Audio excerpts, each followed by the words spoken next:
الحمد لله رب العالمين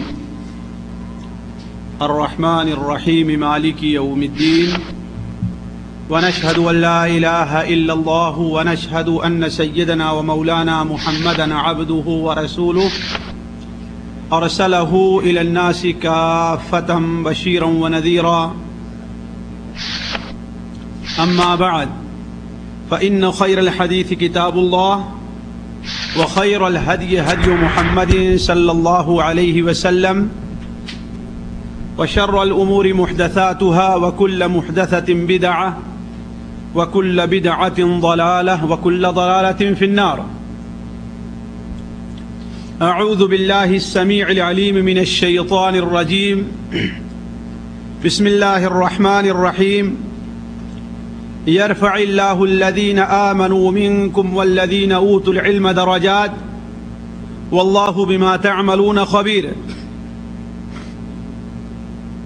من المؤمنين رجال صدقوا ما عاهدوا الله عليه فمنهم من قضى نحبه ومنهم من ينتظر وما بدلوا تبديلا.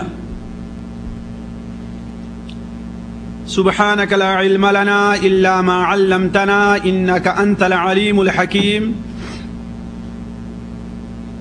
رب اشرح لي صدري ويسر لي أمري واحلل عقدة من لساني يفقه قولي واحلل عقدة من لساني يفقه قولي.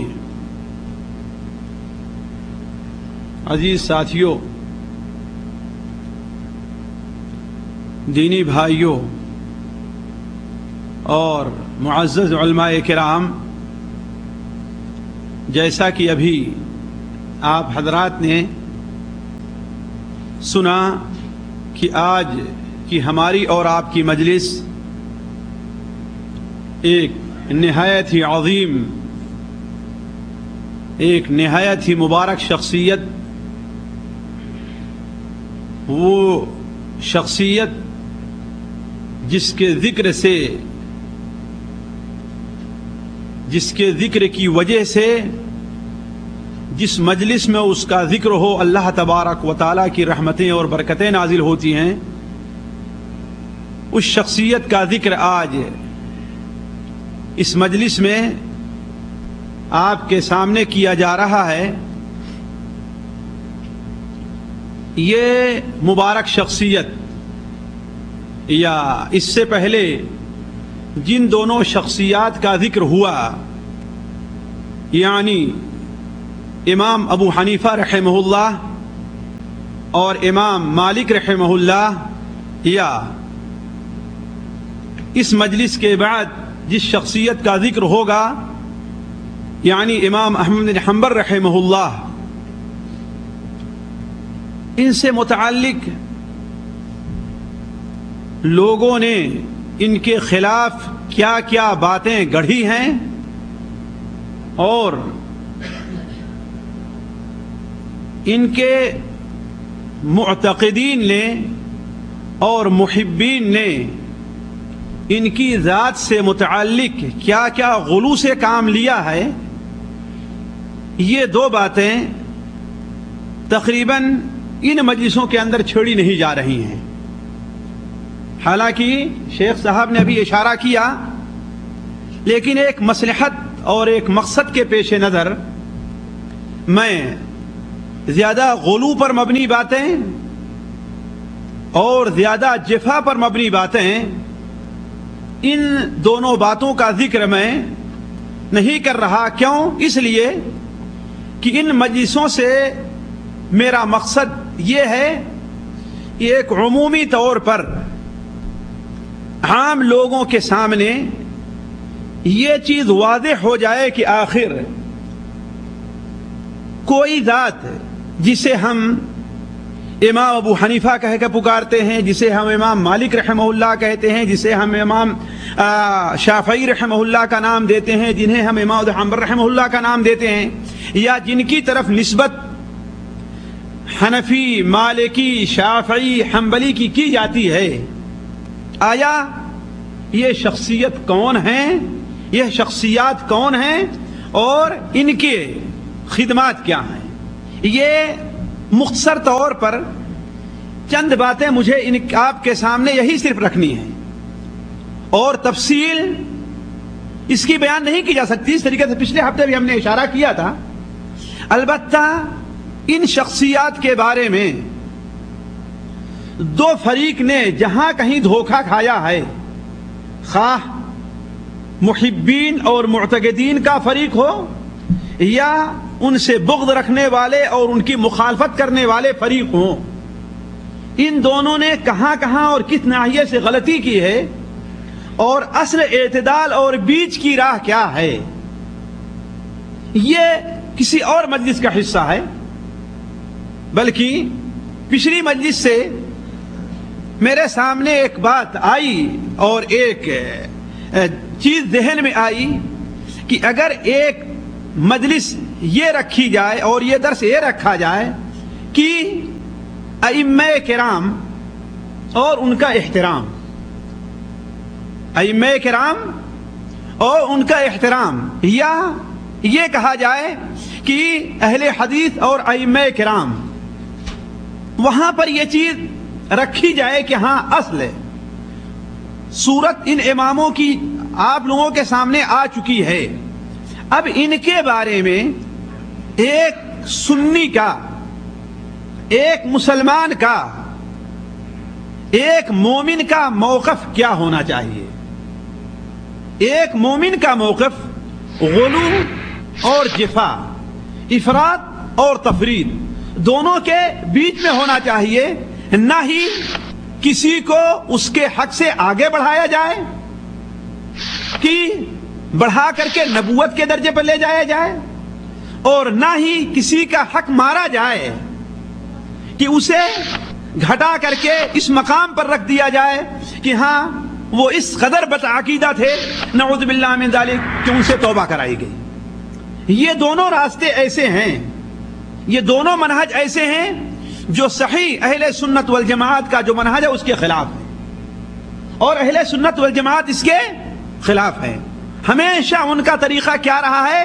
بالکل سیدھا اور بیچ کا رہا ہے، جس کے لیے وہ ہر نماز میں دعائیں کرتے ہیں، اہدنا الصراط المستقیم، اے اللہ تبارک و تعالی مجھے سیدھے راستے کی ہدایت دے، کہ منہج سنت پہ اے سالک چلا جا بے دھڑک، منہج سنت پہ اے سالک چلا جا بے دھڑک، جنت الفردوس کو سیدھی گئی ہے یہ سڑک، یہی وہ راستہ ہے اہل سنت والجماعت کا جو سیدھے انسان کو افراط اور غلو سے بچا کر کے سیدھے جنت الفردوس طرف لے جایا کرتی ہے، یہی راستہ ہے جو لے جایا کرتا ہے۔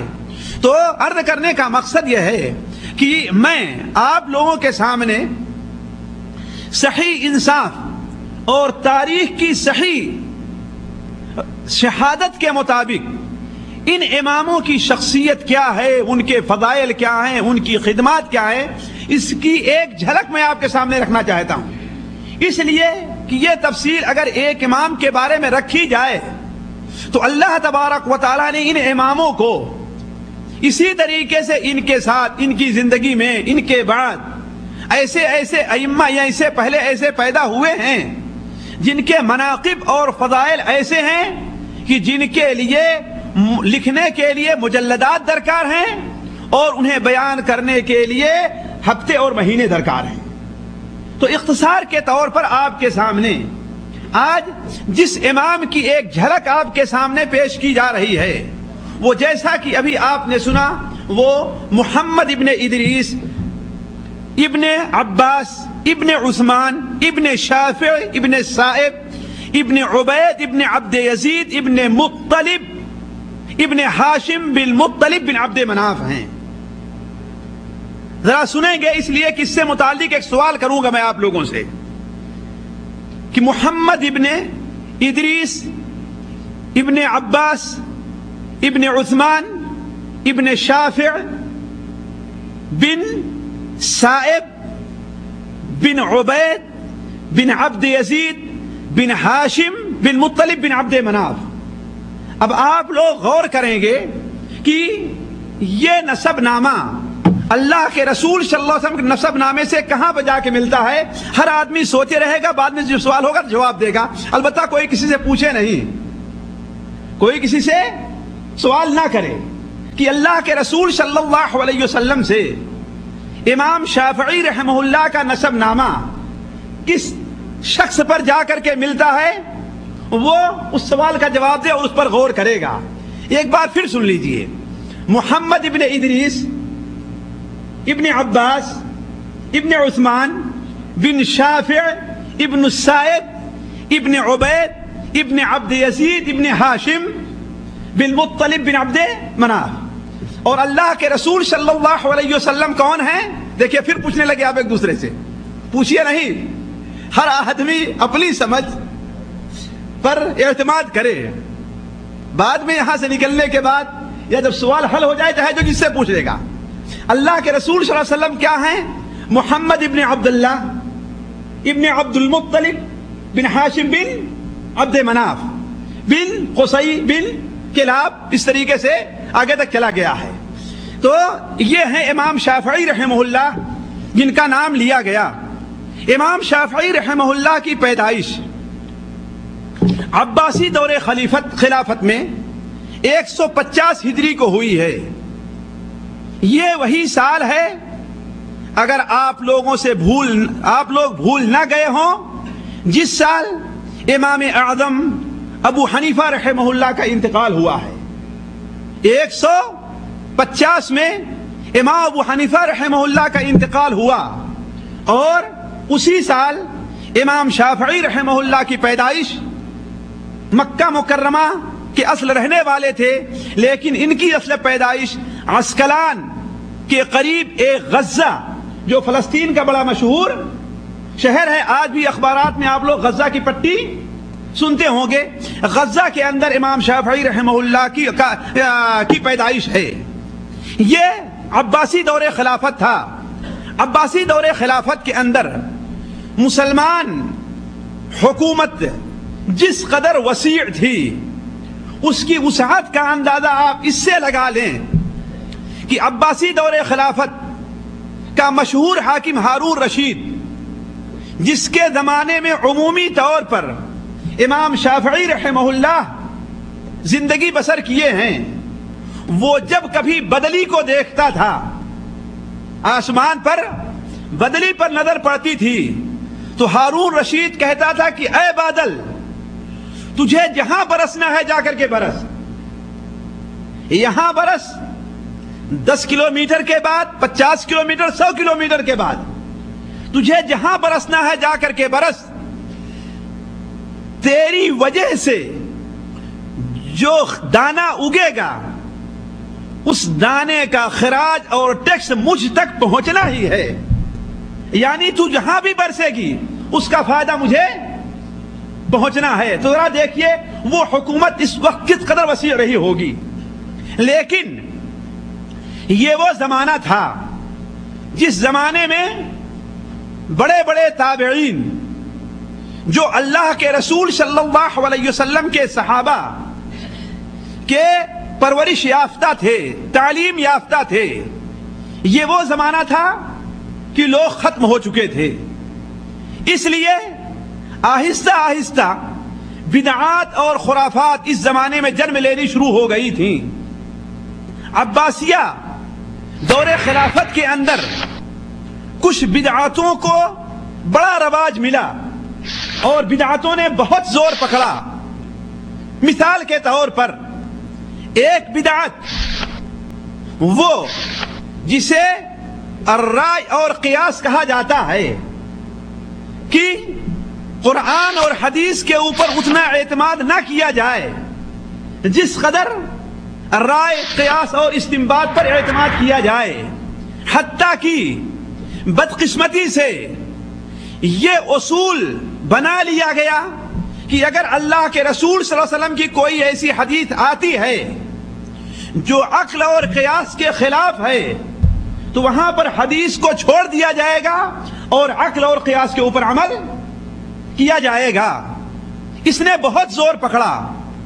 اسی طریقے سے دوسری بدعت معتزلہ کی بدعت تھی، معتزلہ کی بدعت تھی، جنہوں نے عباسی دور کے اندر بہت زور پکڑا، خصوصاً ہارون رشید کے آخری زمانے میں اور مأمون اور معتصم باللہ کے زمانے میں تو اسے حکومت کی سرپرستی حاصل ہوئی. اس کا نقصان اہل سنت والجماعت کو کس قدر پہنچا وہ انشاءاللہ اگلی مجلس کا حصہ ہے، جب امام اہل سنت احمد بن حنبل رحمہ اللہ کا ذکر ہوگا. لیکن امام شافعی رحمہ اللہ کے آخری زمانے میں بھی معتزلہ کے بدعات نے زور پکڑا اور امام شافعی رحمہ اللہ نے جم کر کے ان کا بھی مقابلہ کیا. اسی طریقے سے مرجیہ کی بدعات بھی اس زمانے میں زور پکڑتی گئی، قدریہ کی بدعات بھی زور پکڑتی گئی، حتیٰ کہ کچھ ایسی جماعتیں پیدا ہوئیں جنہوں نے اللہ کے رسول صلی اللہ علیہ وسلم کی احادیث کا بھی انکار کرنا شروع کر دیا. اس زمانے میں ان تمام بدعات کا ایک طرفہ مقابلہ کرنے کے لیے اللہ تبارک و تعالی نے اس اہم شخصیت کو پیدا فرمایا تھا جسے آج تاریخ شافعی کے نام سے جانتی ہے. اور ساتھیوں، ایک اہل حدیث عالم نے امام شافعی رحمہ اللہ کے تذکرے میں لکھا ہے کہ 150 ہجری کے اندر امام ابو حنیفہ رحمہ اللہ کا انتقال ہوا، جو اپنے زمانے میں پائی جانے والی بدعات اور دہریت کا مقابلہ سختی کے ساتھ کرتے رہے، جس طریقے سے اس کی بعد مثال ہم نے ان کے تذکرے کے اندر دیا تھا.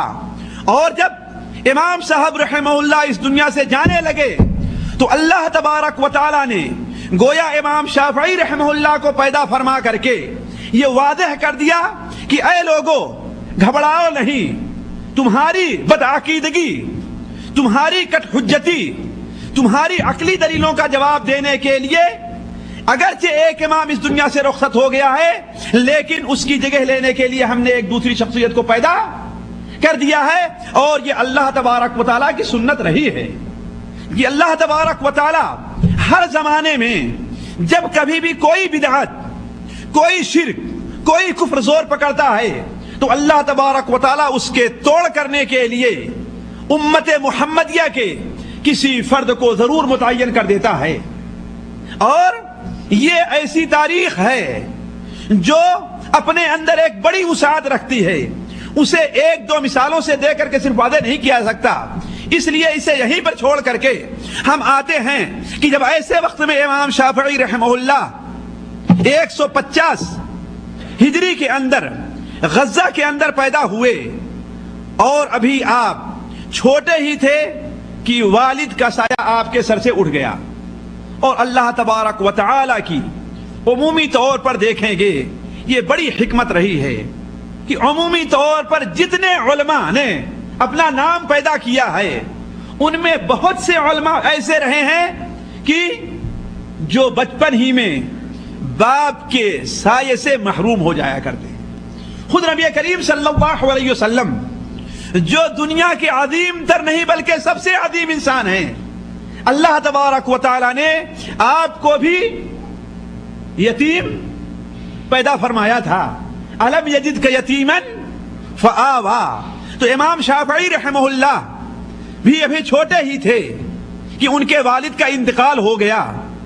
ان کی والدہ نے سوچا کہ اس دیار غیر میں رہ کر کے مکہ اور مدینہ کی مبارک زمین سے دور رہ کر کے میں اپنے بچے کی صحیح تربیت نہیں کر سکتی. کیوں؟ ایک تو غربت کا زمانہ، ایک غربت کی زمین، دوسرے اپنے اہل خاندان سے دور رہ کر کے بچے کی صحیح تعلیم و تربیت کا انتظام نہیں ہو سکتا. لہذا امام شافعی رحمہ اللہ ابھی 2 ہی سال کے تھے تو ان کی والدہ انہیں لے کر کے مکہ مکرمہ میں آ گئی. مکہ مکرمہ میں شیب ابی طالب یعنی جہاں پر منی ہے اسی کے قریب میں امام شافعی رحمہ اللہ کا گھر تھا. والدہ نے امام شافعی رحمہ اللہ کی تربیت کا خاص اہتمام فرمایا. اور چھوٹے ہی تھے تو امام شافعی رحمہ اللہ کو قرآن کی تعلیم دینی شروع کر دی. لیکن ہونہار بروا کے چکنے چکنے پات کے تحت امام شافعی رحمہ اللہ ابھی 7 سال کی عمر میں تھے کہ وہ قرآن مجید کے حافظ بن گئے. اور ابھی ان کی عمر صرف 10 سال کی ہوئی تھی تو موطا امام مالک جس کا ذکر پچھلی مجلس کے اندر ہوا تھا، انہوں نے موطا امام مالک کو حفظ کر لیا. لیکن وہ بھی کس طریقے سے؟ وہ خود بیان کرتے ہیں، ان کے تذکرہ نگاروں نے تقریباً تمام لوگوں نے یہ بات لکھی ہے، خواہ امام ابن حجر کی تبالد تاسیس ہو یا امام ابن عبد البر کی الانتقاء ہو یا امام ذہبی رحمہ اللہ کی سیر اعلام النبلاء ہو. میں ان کتابوں کے حوالہ دے کر کے بات کو لمبی نہیں کرنا چاہتا، صرف میں یہ کہنا چاہتا ہوں کہ عمومی طور پر کتاب کے تمام تذکرہ نگاروں نے اس بات کا ذکر کیا ہے کہ امام شافعی رحمہ اللہ بیان فرماتے ہیں کہ میری والدہ کے پاس اتنا مال نہیں تھا، اتنا پیسہ نہیں تھا کہ معلم کو دیتی، معلم کو اس کی فیس دیتی، لیکن صرف اس بات پر ہم نے بچپن ہی میں اپنے استاد سے صلح کر لی تھی کہ میں آپ کے پاس پڑھوں گا، اگر آپ کو کسی ضرورت سے کہیں جانا ہوا تو میں آپ کی جگہ لوگوں کو پڑھاؤں گا بھی.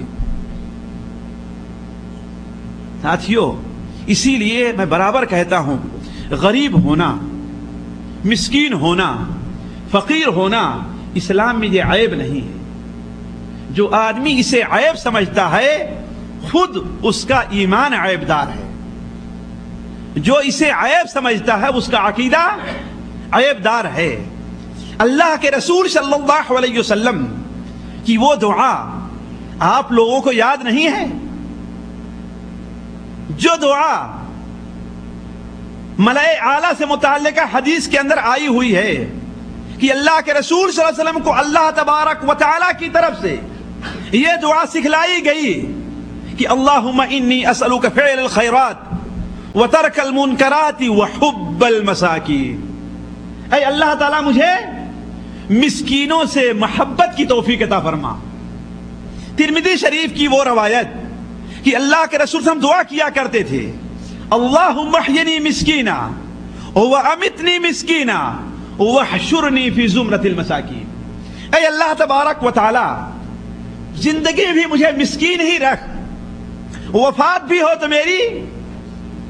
اسی لیے اللہ کے رسول جب انتقال ہوا ہے تو آپ کی درع یہودی کے یہاں بطور رہن رکھی ہوئی تھی. آپ صلی اللہ علیہ وسلم کے اوپر 1 دن 2 دن 3 دن کی مدت ایسی گزرتی تھی کہ آپ اپنے پیٹ میں داخل کرنے کے لیے پانی کے علاوہ اور کوئی چیز نہیں پایا کرتے تھے. تو ساتھیوں، میں کہتا ہوں کہ مسکین ہونا، غریب ہونا، فقیر ہونا شرعی اعتبار سے یہ کوئی عیب نہیں ہے، بلکہ عیب یہ ہے کہ جو مسکینوں کو اپنے سے کمتر سمجھے، جو مسکینوں کو عیب دار سمجھے، جو مسکینوں کو حقیر اور برا سمجھے. دیکھیں، وہ امام کہ دنیا کے آج گوشے گوشے کے اندر شاید ہی دنیا کا کوئی شہر ہو جہاں اس امام کا آج نام نہ لیا جاتا ہو اور اس کے لیے دعائے رحمت نہ کی جاتی ہو. اس امام کی زندگی کیسے گزری وہ بیان کرتا ہے کہ میری والدہ کے پاس اتنی رقم نہیں تھی کہ میری پڑھائی کی فیس دیتی، لیکن ہم نے استاد سے کیا طے کر لیا تھا؟ استاد سے یہ طے کر لیا تھا کہ آپ کے پاس میں پڑھا کروں گا، میں آپ کی فیس نہیں دے سکتا. لیکن یہ ہے، آج کا ماحول ہوتا تو امتحان میں بیٹھنے سے محروم کر دیا جاتا، آج کا ماحول ہوتا تو مدرسے سے نکال دیا جاتا، آج کا ماحول ہوتا تو کہتے پیسہ نہیں ہے تو نہ پڑھو، تمہیں کون پڑھنے پر مجبور کر رہا ہے. لیکن اس وقت کے لوگوں کے اندر احساس تھا، ایمان تھا، غربت تھی لیکن دل رحم تھا، فقیری تھی لیکن ایمان مضبوط تھا، فقیری تھی ضرور لیکن فقیروں کے اوپر وہ لوگ رحم کیا کرتے تھے. تو استاد اس بات پر راضی ہو گئے کہ ٹھیک ہے تم ہمارے پاس پڑھو، اگر مجھے کسی ضرورت سے جانا ہو تو تم میری جگہ پر بچوں کو پڑھانا. امام شافعی رحمہ اللہ کہتے ہیں اس طریقے سے ہم نے 7 سال کی مدت میں قرآن مجید حفظ کر لیا، اور 10 سال کی میری عمر ابھی ہوئی تھی کہ ہم نے موطا امام مالک کو بھی یاد کر لیا۔ اس لیے کہ اس زمانے میں اسلامی کتب کے اندر قرآن مجید کے بعد سب سے زیادہ شہرت اور اہمیت جس کتاب کو حاصل تھی وہ کون تھی؟ کہ موطا امام مالک تھی۔ جیسا کہ پچھلی مجلس کے اندر ہم نے وہ حدیث آپ کے سامنے رکھی تھی کہ اللہ کے رسول صلی اللہ علیہ وسلم نے ارشاد فرمایا کہ عنقریب وہ وقت آنے والا، یعنی دور نہیں ہے، کہ لوگ دور دراز سے اونٹوں پر سفر کر کے آئیں گے، لوگ ڈھونڈتے پھریں گے، لیکن مدینہ منورہ کے عالم سے بڑھ کر کے عالم کسی اور کو نہیں پائیں گے۔ وہ کون سا عالم تھا؟ اسی موطا کا مؤلف امام مالک ابن انس الاصبحی رحمہ اللہ تھے۔ تو امام شافعی رحمہ اللہ نے 10 سال کی مدت میں اس کتاب کو یاد کر لیا۔ وہ خود بیان فرماتے ہیں کہ اس کے بعد ابھی 10 سال کا میں تھا کہ میری والدہ نے مجھے شعب ابی طالب سے اٹھایا اور لا کر کے مجھے مکہ کے اندر آباد کر دیا۔ اس لیے کہ آج جو ہے آپ لوگ دیکھ رہے ہیں نا کہ میرا مکہ سے بہت قریب ہے، حالانکہ اس وقت مکہ سے بہت دوری پڑتی تھی۔ کیوں؟ وجہ کیا ہے؟ کوئی بتا سکتا ہے؟ ہاں، اس لیے کہ آج پہاڑوں کو کاٹ کر کے راستہ بنایا گیا ہے۔ پہلے دور ادیات کے اس طرف سے گھوم کر کے آنا پڑتا تھا، تبھی تو اللہ کے رسول صلی اللہ علیہ وسلم حجۃ الوداع کے موقع پر چاشت اشراق کے بعد چلے ہیں، اور مینا کب پہنچے ہیں؟ آ کر کے دوپہر ہوتے ہوتے مینا آ کر کے پہنچے۔ اتنی دیری لگتی تھی، لیکن اللہ تعالیٰ اس حکومت کو جزائے خیر دے، اللہ تعالیٰ اسے ملک فہد کے میزان حسنات میں رکھے کہ انہوں نے حاجیوں کے لیے کس قدر راستہ مختصر کر دیا۔ اب حاجی آدھے گھنٹے کے اندر پیدل چل کر کے حرم شریف سے مینا آ کر کے پہنچ جایا کرتا ہے۔ ظاہر بات ہے معمولی محنت اس کے اندر نہیں لگی اور معمولی پیسہ اس کے اندر خرچ نہیں ہوا ہے۔ اس سے پہلے بھی حکومتیں رہا کرتی تھی، ان کے پاس بھی پیسے تھے، لیکن اللہ تبارک و تعالی جس خدمت کو جس کے قسمت میں لکھتا ہے وہی اس خدمت کو کر پاتا ہے۔ ہر مالدار کو یہ توفیق نہیں ہوتی کہ وہ غریبوں کے اوپر خرچ کرے، ہے کہ نہیں؟ ہر مالدار کو یہ توفیق نہیں ہوتی کہ وہ مسجدیں بنوائے، ورنہ اچھے اچھے پیسے والے ہیں۔ ہر مالدار کو یہ توفیق نہیں ہوتی کہ مدرسہ چلائے۔ یہ توفیق جس کو مل جائے اس پر اللہ تبارک و تعالیٰ کی بہت بڑی مہربانی اور بہت بڑا کرم ہے۔ تو امام شافعی رحمہ اللہ بیان فرماتے ہیں کہ میری والدہ مجھے لے کر کہاں منتقل ہو گئیں؟ مکے میں۔ اب بیان کرتے ہیں کہ میں مسجد حرام میں وہاں جو اہل علم بیٹھا کرتے تھے ان کے پاس آنے جانے لگا، اور ان میں سب سے بڑے عالم مکہ مکرمہ کے مفتی مسلم بن خالد الزنجی رحمہ اللہ تھے، جو امام شافعی رحمہ اللہ کے فقہ کے اندر استاد ہیں۔ ان کے پاس بیٹھنے لگا، اور چونکہ غربت تھی اور مسکنت تھی، اس وقت کیا حال تھا؟ امام شافعی رحمہ اللہ بیان فرماتے ہیں کہ میں سڑکوں اور وادیوں میں ہڈیاں ڈھونڈا کرتا تھا۔ کس لیے ڈھونڈتا تھا ہڈی؟ بیچنے کے لیے نہیں، تاکہ اس پر کچھ لکھ کر کے میں رکھ لوں۔ اس لیے کہ اس وقت ہڈیوں اور چمڑوں کے اوپر لکھا جایا کرتا تھا، ہڈیوں اور چمڑوں پر لکھا جاتا، تاکہ میں ہڈیاں ڈھونڈا کرتا تھا تاکہ اس پر کچھ لکھ کر کے رکھوں۔ کہا آہستہ آہستہ میرے پاس بہت زیادہ ہڈیاں اکٹھا ہو گئیں۔ اب دیکھا کہ میری والدہ اس پر پریشان ہونے لگی، تو ان کا ایک بہت بڑا گڑھا تھا، اس تمام ہڈیوں کو اٹھا کر کے ہم نے اسی گڑھے کا، اسی جو گھڑا ہوتا ہے نہیں یہ پانی پینے کے لیے، اسے اٹھا کر کے ہم نے ڈال دیا۔ اور امام شافعی رحمہ اللہ کہتے ہیں کہ بسا اوقات میں سرکاری آفس جو ہوا کرتا تو وہاں جایا کرتا تھا، سرکاری آفس جو ہوا کرتے تھے وہاں جاتا تھا، اور ان لوگوں سے کہتا تھا کہ وہ کاغذ جو آپ کے کام کا نہیں ہے، ایک طرف لکھ لیا ہے نا اور اسے پھینکنا چاہتے ہیں، ایسا کیجئے کہ اسے مجھے دے دیجئے تاکہ دوسری طرف میں لکھ لیا کروں کچھ۔ تو اس طریقے سے امام شافعی رحمہ اللہ نے علم حاصل کیا، حتیٰ کہ امام شافعی رحمہ اللہ بیان فرماتے ہیں کہ جب میں 10 سال یا اس کے قریب مکہ مکرمہ میں آیا تو میرے ایک چچا تھے، انہوں نے مجھے علم حاصل کرتے دیکھا تو کہا کہ بیٹا یہ کیا کر رہے ہو، اس کو چھوڑو اور کچھ ایسی چیزیں، کچھ ایسے کام کرو، یعنی تجارت میں مشغول ہو جاؤ جو تمہیں آگے چل کر کے فائدہ بھی دے. یہ پڑھ کر کے تم کیا حاصل کرو گے؟ لیکن انہیں کیا معلوم تھا کہ آج اگر لاکھ اور کروڑ روپیہ بھی کما لیں گے، کروڑ درہم بھی کما لیں گے، وہ ایک دن ختم ہو جانے والا ہے. لیکن جو علم امام شافعی حاصل کر رہے ہیں وہ قیامت تک ختم ہونے والا نہیں ہے. اور آج بھی آپ لوگ جانتے ہیں کہ امام شافعی رحمہ اللہ کی لکھی ہوئی کتابیں پڑھی اور پڑھائی جا رہی ہیں. تو امام شافعی رحمہ اللہ کہتے ہیں لیکن اللہ تبارک و تعالیٰ نے میرے دل کے اندر علم کی لذت بھر دی تھی. مجھے جتنا لذت اور جتنا لطف، جتنی لذت اور جتنا لطف علم حاصل کرنے میں آیا کرتا تھا کسی دوسرے کام میں نہیں.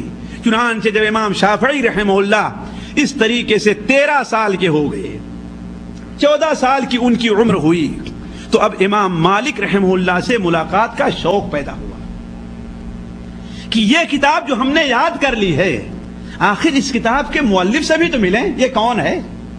اور اس وقت دنیا میں سب سے زیادہ شہرہ اگر کسی کا تھا تو وہ کس کا تھا؟ امام مالک رحمہ اللہ کا تھا. ساتھیو اس وقت جو ہے علم کے 3 مرکز تھے. علم کے 3 مرکز تھے. ایک مرکز مکہ مکرمہ تھا جہاں ابن جریج کا علم اور فتویٰ چلتا تھا. عبد الملک ابن عبد العزیز ابن جریج یہ تبع تابعین کے سب سے بڑے طبقہ سے تعلق رکھتے ہیں، اور علم کے لحاظ سے ان کے زمانے میں ان کے مقابل میں کوئی نہیں تھا. امام شافعی رحمہ اللہ نے ان کے 4 شاگردوں سے ان کا علم حدیث اور علم فقہ حاصل کیا، اور جب مکہ مکرمہ میں حاصل کر چکے تو دوسرا مرکز مدینہ منورہ تھا. دوسرا مرکز مدینہ منورہ تھا جہاں امام مالک رحمہ اللہ اور ان کے علم کا چرچا تھا. اور تیسرا مرکز عراق یعنی کوفہ، بصرہ اور بغداد. اب بغداد بن چکا تھا اور کوفہ بصرہ کی وہ اہمیت نہیں رہ گئی تھی جو اب بغداد کی تھی، جہاں پر امام ابو حنیفہ رحمہ اللہ کے شاگرد، امام ابو حنیفہ رحمہ اللہ کے شاگرد امام ابو یوسف اور امام محمد بن حسن الشیبانی فقہ وغیرہ کا درس دے رہے تھے. تو امام مالک رحمہ اللہ، امام شافعی رحمہ اللہ سب سے پہلے مکہ مکرمہ سے نکلے تو کہاں کا قصد کیا؟ مدینہ منورہ کا. اور وہاں آنے کے لیے چونکہ امام شافعی رحمہ اللہ اتنے ذہین تھے تو مکہ مکرمہ میں ان کا چرچا ہو گیا تھا، اور 13 سال ہی کی ان کی عمر تھی. بعض روایت میں صرف 17 سال کی ان کی عمر تھی کہ ان کے استاد مسلم بن خالد زنجی نے یہ کہہ دیا تھا کہ افتیا ابا عبداللہ، اے ابو عبداللہ فتویٰ دو، اس لیے کہ اب تم فتویٰ دینے کے لائق ہو چکے ہو. تو ظاہر بات ہے مکہ مکرمہ اس وقت اتنی بڑی سٹی تو تھی نہیں، اتنا بڑا شہر تو تھا نہیں، تھوڑی دور میں گھر کر کے تھا. تو پورے شہر کے اندر خواہ وہ عام لوگ ہوں یا حکام کا طبقہ ہو، امام شافعی رحمہ اللہ کا تذکرہ چاروں طرف ہونے لگا. تو امام شافعی رحمہ اللہ نے سوچا کہ امام مالک تک جب ہمیں پہنچنا ہے تو وہاں پہنچنے کے لیے کسی کا سورس بھی لے لینا چاہیے. تو وہاں کے والی اور حاکم مکہ مکرمہ کا جو تھا اس سے ایک خط لیا، کس کے نام؟ مدینہ منورہ کے والی کا نام. اور مسلم بن خالد زنجی سے ایک خط لیا اپنے استاد سے امام مالک رحمہ اللہ کے نام، تاکہ امام مالک رحمہ اللہ تھوڑا سا ان کا لحاظ کریں. اس لیے کہ یہ وقت تھا کہ اب امام مالک رحمہ اللہ سخت بیمار رہنے لگے تھے. امام مالک رحمہ اللہ سخت بیمار رہنے لگے تھے اور ہفتوں گزر جایا کرتے تھے کہ امام مالک رحمہ اللہ مسجد نبوی نہیں آ پاتے تھے. اپنے گھر ہی کے اندر لوگوں کو حدیث اور فقہ کا درس دیا کرتے تھے. تو امام شافعی رحمہ اللہ نے یہ 2 خط لیا اور مدینہ منورہ چلے آئے. مدینہ منورہ میں آئے، پہلے والی وہاں کا جو حاکم تھا، وزیر تھا یا گورنر تھا، اس کے پاس گئے، اسے خط دیا. تو اس نے امام مالک رحمہ اللہ کے پاس ایک لیٹر لکھ دیا. امام مالک رحمہ اللہ تک جب وہ خط پہنچتا ہے تو کہتے ہیں کہ یہ خط کون لے کر کے آیا؟ امام شافعی رحمہ اللہ آگے بڑھے، کہے کہ میرے بارے میں ہے. کہا کہ سبحان اللہ، اب علم بھی واسطے سے حاصل کیا جائے گا. علم بھی واسطے سے حاصل کیا جائے گا. علم حاصل کرنے کے لیے کسی واسطے کی ضرورت نہیں ہے. بتاؤ تم کیا چاہتے ہو؟ تو امام شافعی رحمہ اللہ نے کہا میں آپ کے پاس آپ کی کتاب موطا پڑھنا چاہتا ہوں. امام مالک نے کہا کہ ٹھیک ہے ایسا کرو کہ کسی پڑھنے والے کو، اس لیے کہ دیکھا ابھی 13-14 سال کا بچہ ہے، اسے حدیث ٹھیک سے پڑھنی نہیں آئے گی اور یہ نہیں آئے گا. کہا ایسا کرو کہ دیکھو میرے بڑے بڑے شاگرد جو ہے ان میں سے کسی کو تیار کر لو، وہ ہمارے سامنے پڑھے، میں اس پر کچھ اشارہ کرتے جاؤں گا، تصحیح کرتے جاؤں گا اور تم سنتے جانا، پھر اس کے بعد یہ معاملہ ہوگا چلو تم نے ہم سے یہ کتاب پڑھ لی ہے. امام شافعی رحمہ اللہ نے کہا کہ ٹھیک ہے ایسا کیجئے کہ میں پڑھتا ہوں، اگر آپ کو میرا پڑھنا اچھا لگے تو قبول کر لیجئے گا ورنہ پھر کسی کو ڈھونڈ لیا جائے گا. امام مالک نے دوبارہ کہا نہیں کسی کو ڈھونڈ لے آؤ. امام شافعی رحمہ اللہ بدد رہے کہ نہیں مجھے پڑھنے دیجئے. چنانچہ امام شافعی رحمہ اللہ بیان کرتے ہیں پہلے ہم نے ایک صفحہ پڑھا، اس کے بعد ہم نے پوچھا کہ اور پڑھوں؟ امام مالک نے کہا ہاں پڑھو. یہاں تک کہ چند دنوں کے اندر تقریباً 1 ہفتے میں امام مالک رحمہ اللہ پر ان کی پوری کتاب موطا میں پڑھتا چلا گیا اور امام مالک رحمہ اللہ ہمارے پڑھنے سے بہت خوش ہوئے. اور یہ بات بیان کر دوں کہ امام شافعی رحمہ اللہ کو اللہ تبارک و تعالی نے لغت کے اندر بہت بڑا ملکہ عطا فرمایا تھا، حتیٰ کہ دوسری صدی کے بعد اہل لغت کا یہ کہنا ہے کہ کوئی ایسا لفظ اگر بولا جائے جو اس سے پہلے نہیں تھا تو وہ لفظ حجت نہیں مانا جائے گا، الا کہ شافعی اگر کوئی لفظ استعمال کرتے ہیں تو وہ لغت کے اندر بطور دلیل پیش کیا جا سکتا ہے. اس لیے کہ امام شافعی کی لغت، امام شافعی کی زبان رحمہ اللہ اتنی اہمیت اور اتنی صاف ستھری تھی. اسی لیے امام شافعی رحمہ اللہ بہت بڑے شاعر بھی تھے. جیسے آخر میں اگر موقع ملا تو ان کے 2-4 شعر میں آپ کو سناؤں گا. لیکن امام شافعی رحمہ اللہ نے شعر کے اندر کبھی مشغول نہیں ہوئے، بلکہ وہ خود بیان فرماتے ہیں کہ ایک بار میں مینا کے اندر چل رہا تھا اور لبید کے بعد اشعار پڑھ رہا تھا.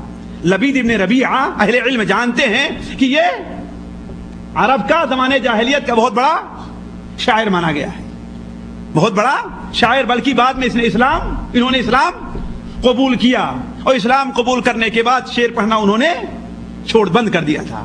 حضرت عمر نے ایک بار کہا بھی تو انہوں نے کہا آپ سورہ بقرہ اور آل عمران کے بعد کسی دوسرے کلام کی ضرورت نہیں محسوس ہوتی، تو امام شافعی رحمہ اللہ بیان فرماتے ہیں کہ میں لبید کا ایک شعر پڑھتے ہوئے جا رہا تھا کہ حجاب میں سے ایک شخص نے مجھے پیچھے سے آہستہ سے مارا اور اشارہ کیا، کہا کہ یہ کیا پڑھ رہے ہو تم؟ علم حاصل کرو، فقہ حاصل کرو، حدیث حاصل کرو، یہ تمہیں آگے چل کر کے فائدہ دے گا. امام شافعی کہتے ہیں اسی وقت سے میرے ذہن سے شعر کی محبت ختم ہو گئی ہے. ورنہ امام شافعی کہتے ہیں کہ وَلَوْلَا الشِّعْرُ بِالْعُلْمَاءِ يُزْرِي لَكُنْتُ الْيَوْمَ أَشْعَرَ مِنْ لَبِيدِ. اگر شعر پڑھنا اور شعر کہنا علماء کے لیے باعث عیب نہ ہوتا. اور سچ ہے ساتھیوں کہ اللہ دوسرے کو نہیں کہتا، مجھے اپنے اوپر بڑا افسوس ہے کہ بچپن میں جتنے اشعار ہم نے یاد کیے آج اس کا کیا فائدہ ہے؟ کوئی فائدہ ہے؟ اس سے اللہ کا کوئی تقرب حاصل کر سکتا ہے؟ اچھے اشعار بھی یاد کیے، گندے سے گندے اشعار بھی یاد کیے، غالب کے اشعار بھی یاد کیے، اقبال کے بھی. چلیے اقبال کے ہیں کہ اس سے دعوت کا کام لیا جا سکتا ہے، لیکن غالب اللہ اس کے ساتھ وہ معاملہ کرے گا جس کا وہ مستحق. اگر وہ جاہل تھا، اگر وہ مومن تھا اور جاہل تھا، نہیں جانتا تھا، اللہ اس کی مغفرت فرمائے. ورنہ غالب کے اشعار کے اندر کفر بھرا پڑا ہے اور ہم لوگ اسے کتنے شوق سے پڑھا کرتے ہیں. اگر غالب ہی تو ہے، کہتا ہے نا ایسی جنت کو کیا کرے کوئی جس میں لاکھوں برس کی حوریں ہوں، نعوذ باللہ من ذالک. کہتا ہے نا غالب، کہتے ہوئے ساقی سے حیا آتی ہے، ورنہ میرے لیے تو درد تہ جام بہت ہے کہ نہیں؟ شراب. تو ہم نے بھی بہت اشعار یاد کیے، بہت پڑھے، دیوان کو اکٹھا کیا، بلکہ بعض دوابین کو میں پہلی بار مملکہ آنے لگا تو لے کر کے آیا، لیکن آج اس کا کیا فائدہ ہے؟ واللہ آج افسوس ہو رہا ہے کہ وہی جو اشعار ہم نے یاد کیا، وہی وقت، وہی دماغ، وہی زبان اگر آیات کے یاد کرنے میں، قرآن مجید کے تفسیر کو یاد کرنے میں، حدیث کو یاد کرنے میں لگایا ہوتا، آج وہی چیز مجھے فائدہ دیتی، فائدہ نہیں دیتی۔ امام شافعی فرماتے ہیں کہ وَلَوْلَا الشِّعْرُ بِالْعُلْمَاءِ يُزْرِي لَكُنْتُ الْيَوْمَ أَشْعَرَ مِنْ لَبِيدِي، اگر شعر کہنا اور شعر پڑھنا علماء کے لیے باعث عیب نہ ہوتا تو آج میں لبید ابن ربیہ سے بڑھ کر کے بھی شاعر بنتا۔ لیکن امام شافعی رحمہ اللہ نے جو شعر کہا ہے ان کا دیوان اتنا بس 40-50 صفحے کے اندر ہے، اس میں بھی بہت سے ایسے اشعار ہیں جن کا امام شافعی کی طرف نسبت کرنا یہ غلط ہے۔ تو میں عرض کر رہا تھا امام مالک رحمہ اللہ کے پاس آئے اور امام مالک رحمہ اللہ کے سے انہوں نے موطا امام مالک پڑھی اور مدینہ منورہ کے دوسرے اہل علم تھے ان سے حدیث حاصل کیا اور تقریباً 7 یا 8 مہینے تک مکہ مکرمہ میں رہے۔ پھر امام مالک رحمہ اللہ مدینہ منورہ میں رہے اور یہاں سے واپس جا کر کے مکہ مکرمہ میں درس و تدریس کے لیے بیٹھ گئے۔ کچھ دنوں کے بعد امام شافعی رحمہ اللہ کو مزید علم حاصل کرنے کی ضرورت پیش آئی، چنانچہ انہوں نے یمن کا سفر کرنا چاہا۔ کیوں؟ اس لیے کہ ان کی والدہ اصل یمنی تھی، ازدیہ تھی، ان کی والدہ فاطمہ نام تھا جو اصل ازدیہ تھی یعنی یمن کی رہنے والی تھی۔ اس لیے امام شافعی رحمہ اللہ کہاں جانا چاہے؟ یمن جانا چاہے، اور وہاں جانے کے لیے ایک بہانہ بھی بن گیا۔ وہ کیا؟ یمن کا ایک بار گورنر مکہ مکرمہ آیا اور اسے کسی ایسے آدمی کی تلاش تھی جو وہاں چل کر کے جج یعنی قاضی کا منصب سنبھالے۔ لوگوں نے امام شافعی رحمہ اللہ سے کہا، امام شافعی رحمہ اللہ بیان فرماتے ہیں کہ میرے پاس یمن جانے کا تک پہنچنے کا کرایہ نہیں تھا اور عزت نفس کا حال یہ تھا کسی سے مانگا تک نہیں۔ کیا کیا؟ اپنا گھر گرو رکھ دیا، اپنا گھر رہن رکھ دیا اور رہن رکھ کر کے یمن گئے تو وہاں ہشام ابن یوسف جیسے بڑے بڑے محدثین سے حدیث بھی حاصل کی اور وہاں جج یعنی قاضی القضات کا منصب بھی سنبھالے رہے، یہاں تک کہ امام مالک رحمہ اللہ کا امام شافعی رحمہ اللہ کا شہرا یمن کے اندر اس قدر زیادہ ہو گیا کہ مکے تک وہ خبر آنے لگی۔ اور جب کچھ دنوں کے بعد دوبارہ مکہ مکرمہ واپس آ گئے تو پھر لوگ اس بات پر بدد رہے کہ دوبارہ یمن جائیں، لیکن مکہ مکرمہ رہ کر کے امام شافعی رحمہ اللہ درس و تدریس کا منصب سنبھالنا اور یہاں پر لوگوں کو تعلیم دینا زیادہ بہتر سمجھا۔ لیکن ہارون رشید نے اب یہ بتانا چاہتا ہوں کس طریقے سے عراق پہنچے۔ ہارون رشید نے امام شافعی رحمہ اللہ کی شہرت سنی تو نجران کا گورنر اور قاضی وہاں پر متعین کیا۔ لیکن اس امام کی عقلیت دیکھیے، واللہ امام مالک رحمہ اللہ نے کہا تھا کہ میرے پاس جتنا عقل مند قریشی شافعی کی شکل میں آیا ہے کوئی دوسرا اتنا عقل مند آدمی میرے پاس آیا نہیں ہے۔ حتیٰ کہ ایک بدعتی، ایک گمراہ، اس وقت کا بڑا عالم، گمراہ اور عالم میں کہہ رہا ہوں، بشر المریسی، جس نے خلق قرآن کا مسئلہ سب سے پہلے چھیڑا تھا۔ خلق قرآن کا مسئلہ کیا ہے اگلی مجلس کے اندر میں بیان کروں گا۔ ایک بار امام شافعی رحمہ اللہ کی اس سے بحث ہو گئی، امام شافعی رحمہ اللہ نے اسے بحث کے اندر نیچا دکھلایا تو وہ کہا کرتا تھا کہ امام شافعی یعنی شافعی کو جتنی عقل حاصل ہے ایسا لگتا ہے کہ ساری دنیا کے آدھے لوگوں کی عقل صرف امام شافعی کے پاس ہے اور باقی آدھی عقل کے اندر ساری دنیا کے لوگ شریک ہیں۔ اتنے عقل مند تھے امام شافعی رحمہ اللہ، اس لیے کہ اللہ تبارک و تعالیٰ نے انہیں لوگوں کے جواب اور بدعاتیوں کا رد کرنے کے لیے اللہ تعالیٰ نے پیدا فرمایا تھا۔ وہ بیان فرماتے ہیں کہ میں یمن میں گیا تو نجران گیا تو نجران کے لوگوں کی عادت تھی کہ جو حاکم بھی ان کے پاس آتا، جو گورنر آتا، جو قاضی آتا تو اسے کچھ دے دلا کر کے خاموش کر دیتے اور اپنی جائیداد جو جائز ناجائز طور پر قبضہ کر لیا تھا اس کے اوپر قابض رہتے۔ تو کہا جیسے میں پہنچا تو میرے پاس جائیداد کے مسائل کئی ایک آ گئے۔ اب میں بڑا پریشان کہ شہر کے لوگوں کو میں جانتا نہیں کون صادق ہے کون جھوٹ کاذب ہے مجھے کوئی پتہ نہیں ہے۔ تو ہم نے لوگوں سے کہا کہ ٹھیک ہے تمہارے دعویٰ ہے نا یہ، اس کو یہاں کرائے رکھ دو، البتہ ایسا کرو تم اپنے شہر کے 7 آدمیوں کو لاؤ جن کو تم لوگ سچا سمجھتے ہو۔ دیکھیے یہ حکمت، جن کو تم لوگ سچا سمجھتے ہو، وہ 7 آدمی جس کے بارے میں گواہی دیں گے یہ امانت دار ہے، ان لوگوں کی گواہی مان لی جائے گی، اور جس کے بارے میں گواہی نہیں دے گے ان کی گواہی رد کر دی جائے گی۔ چنانچہ وہ لوگ اس کے اوپر راضی ہو گئے، اور 7 آدمی اپنے اچھوں میں سے انہوں نے انتخاب کیا 7 آدمیوں کا، اور امام شافعی کے پاس لا کر کے بوقت قضا انہیں بیٹھا دیا۔ امام شافعی رحمہ اللہ بیان کرتے ہیں کہ جو کوئی میرے پاس کوئی قضیہ لے کر کے آتا تو میں پوچھتا تمہارا دعویٰ کیا ہے؟ اچھا اس زمین کے بارے میں کہ یہاں سے یہاں لمبائی میں یہاں سے یہاں تک، چوڑائی میں یہاں سے یہاں تک یہ تمہاری زمین ہے، اس کی دلیل کیا ہے؟ تم سچے ہو؟ ہاں۔ یہ لوگ گواہی دیں گے تم سچے ہو؟ اگر وہ لوگ گواہی دے دیتے کہ ہاں یہ سچا ہے تو میں ان کے حق میں فیصلہ کر دیتا، اور اگر گواہی نہ دیتے تو فیصلہ نہ کرتا۔ اس طریقے سے لوگوں نے دیکھا کہ یہ تو میری بڑی جائیداد ماری جا رہی ہے، کتنے لوگوں کے لیے گواہی دینے کے لیے یہ لوگ تیار ہی نہیں ہیں۔ تو اب انہوں نے کیا کام کیا، جب دیکھے کہ ان کی جائیداد ان کے ہاتھ سے نکلتی جا رہی ہے تو وہ کہتے ہیں کہ اصل میں دیکھو یہ میری جائیداد نہیں ہے، یہ ابو جعفر المنصور کی ہے جس کے اوپر ہم قابض ہیں۔ تو امام شافعی رحمہ اللہ اسے بھی نیچے لکھ دیا کرتے کہ چلو یہ جو ہے امام یہ اقرار کر رہا ہے کہ یہ اس کی اپنی جائیداد نہیں بلکہ کس کی ہے؟ حکومت کی ہے، اور جب حکومت کی جائیداد ہوئی تو اس کا مطلب کس کے قبضے میں جانی چاہیے؟ حکومت کے قبضے میں، تم سے چھین جانی چاہیے۔ اس طریقے سے جب ان لوگوں نے دیکھا کہ یہ تو بڑا گڑبڑ کر رہا ہے، ہم لوگ کتنی جائیداد چھن جائے گی، تو اب ہارون رشید کے پاس شکایت بھیجنا شروع کیے۔ انہیں شکایتوں میں سے یہ تھا کہ یمن کے اندر اگر آپ اپنا قبضہ مضبوط رکھنا چاہتے ہیں تو شافعی کو یہاں سے ہٹا لو۔ کیوں؟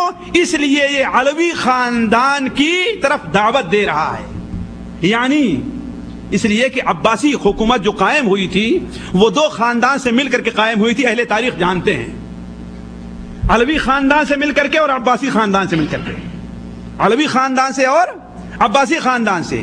لیکن ابو العباس صفا نے جب قبضہ کر لیا تو علویوں کو پیچھے ڈھکیل دیا، بلکہ انہیں پکڑنا، قتل کرنا اور انہیں جیل میں ڈالنا شروع کر دیا۔ تو ان لوگوں نے کیا تہمت لگائی کہ اگر تم چاہتے ہو کہ یمن پر تمہارا قبضہ مضبوط رہے تو شافعی کو یہاں سے ہٹاؤ، ورنہ یہ علوی خاندان طرف دعوت دے رہا ہے لوگوں کی۔ اب ظاہر بات ہے حاکموں، جہاں حاکم عقل مند ہوتا ہے وہیں پر حاکم بہت بڑا بیوقوف رہا کرتا ہے، اس لیے کہ وہ بسا اوقات اپنی عقل سے فیصلہ نہیں کرتا، نہ سوچتا ہے۔ اسے یہ خبر مل گئی کہ ہاں بھائی فلاں آدمی ہمارے خلاف ہے، پھر وہ یہ نہیں سوچتا حق کیا ہے باطل کیا ہے۔ چنانچہ حکم ہوا اور 8-10 آدمیوں کے ساتھ پکڑ کر کے امام شافعی بھی بغداد پہنچ گئے۔ امام شافعی بھی بغداد پہنچ گئے۔ جب بغداد پہنچے ہارون رشید کے سامنے جب معاملہ پیش ہوا تو کہا کہ تم کون ہو؟ کہا کہ میں آپ کا چچاداد بھائی ہوں۔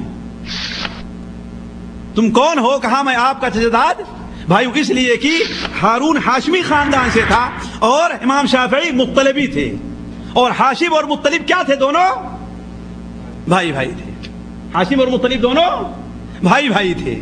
تو کہا کہ میں آپ کا چچاداد بھائی ہوں۔ بہت سے لوگوں کو مسئلہ حل ہو گیا جب میں بتایا تھا، جو سوال کیا تھا، ہنس رہے ہیں وہ، ہے کہ نہیں ہے؟ تو ہاشم اور مطلب کیا تھے؟ دونوں بھائی بھائی تھے۔ تو میں آپ کا چچاداد بھائی ہوں۔ کہا پھر جب تمہارے چچاداد بھائی ہو تو ہمارے خلاف علویوں کا ساتھ کیوں دے رہے ہو؟ کہا کہ امیر المؤمنین، دیکھیے یہ عقلیت دیکھیے، امیر المؤمنین عربی خاندان تو ہمیں اپنا غلام سمجھتا ہے اور آپ تو ہمیں اپنا بھائی سمجھتے ہیں۔ بھلا بتائیے کس عقل میں آنے والی بات ہے کہ جو ہمیں اپنا غلام سمجھتا ہو میں اس کی تائید کروں گا اور جو مجھے اپنا بھائی سمجھتا ہو اس کی تائید نہیں کروں گا؟ یہ کس عقل میں آنے والی بات ہے؟ ہارون رشید کو یہ بات جو ہے بڑی اچھی لگی، چنانچہ ہارون رشید نے حقیقی واقعہ سنا اور ان کو بری کر دیا، اور وہیں پر عراق کے اندر رہ گئے، اور عراق میں رہ کر کے جو تیسرا علمی مرکز تھا، تیسرا علمی مرکز تھا جہاں پر امام ابو حنیفہ رحمہ اللہ کے شاگرد رہا کرتے تھے.